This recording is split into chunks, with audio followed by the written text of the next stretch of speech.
Hello mummy. Hello हजुरले के बनाउँदै हुनुहुन्छ?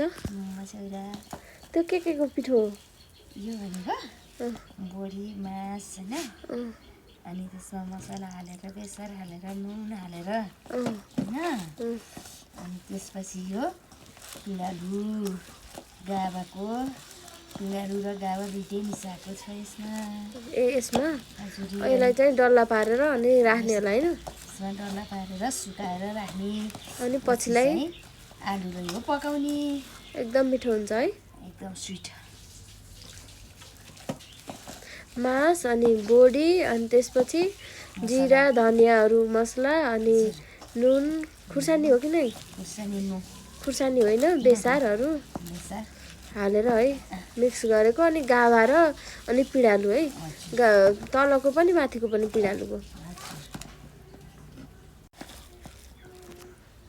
अब डल्लो बनाउनुहुन्छ हजुरले? डल्ला बनाएर राख्छु है।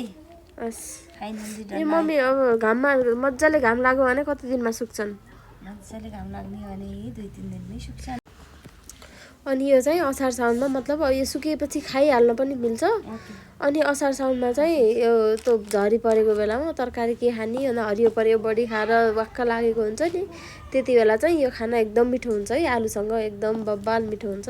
यसलाई चाहिँ मसौरा भनिन्छ हामीले चाहिँ मसौरा भनिन्छ यिनलाई।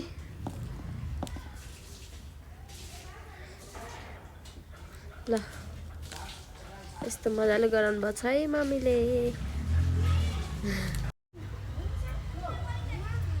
ल हाम्रो चाहिँ सबै रेडी भइसक्यो। यो चाहिँ मसौरा, म चाहिँ नि हो मम्मी मसौरा बनाउने मान्छे।